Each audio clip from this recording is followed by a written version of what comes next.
बाबूजी, ज्ञान, कर्म और भक्ति को स्पष्ट करके समझाइए और इसे कैसे समझा जा सकता है।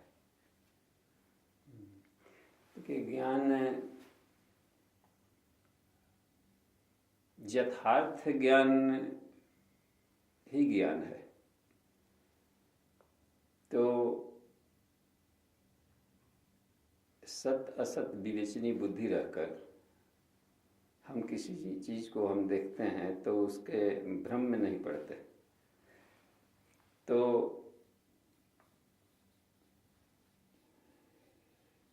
ज्ञान भी यदि सही किसी भी वस्तु को आप सही रूप में देखते हैं तो वह ज्ञान बंधन मुक्त होता है। जैसे महर्षि कपिल ने कहा सांख्य दर्शन में ज्ञानान्मुक्ति या ज्ञानाग्नि सर्व कर्माणि भस्मसात् कुरुते, तथा गीता में भी कृष्ण ने कहा है कि आत्मज्ञान की अग्नि में सारे प्रारब्ध भस्म हो जाते हैं।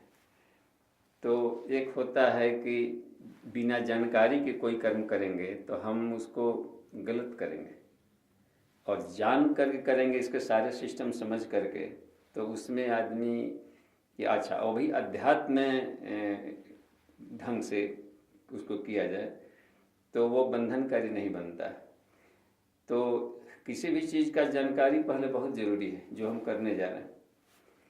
तो ये क्या उचित है क्या अनुचित है किसी भी क्षेत्र में, चाहे राजनीतिक क्षेत्र हो, परिवार का क्षेत्र हो, रहन सहन का क्षेत्र हो, खान पान का क्षेत्र हो, शिक्षा का क्षेत्र हो, में क्या करना चाहिए क्या नहीं करना चाहिए, क्या उचित है क्या अनुचित है, क्या श्रेय है क्या प्रिय है, क्या कर्तव्य है क्या कर्तव्य है, इसकी जानकारी रख को यदि हम करते हैं तो हमारे लिए अधिक से अधिक आत्म कल्याणकारी भी होता है, लोक कल्याणकारी भी होता है।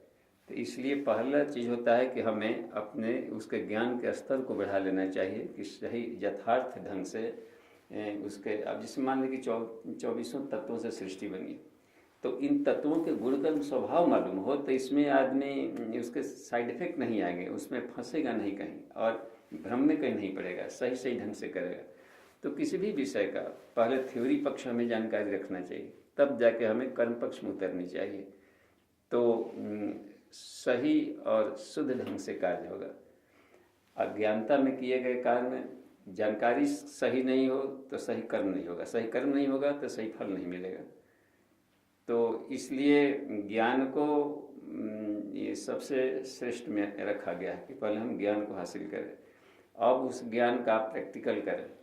कर्म तो अब कर्म भी कर रहे हैं प्रैक्टिकल, तो भी अनासक्त हो और कुशलता पूर्वक हो, तब जा कर के वह भी तब कहलाएगा कि ज्ञान का सही सार्थकता है।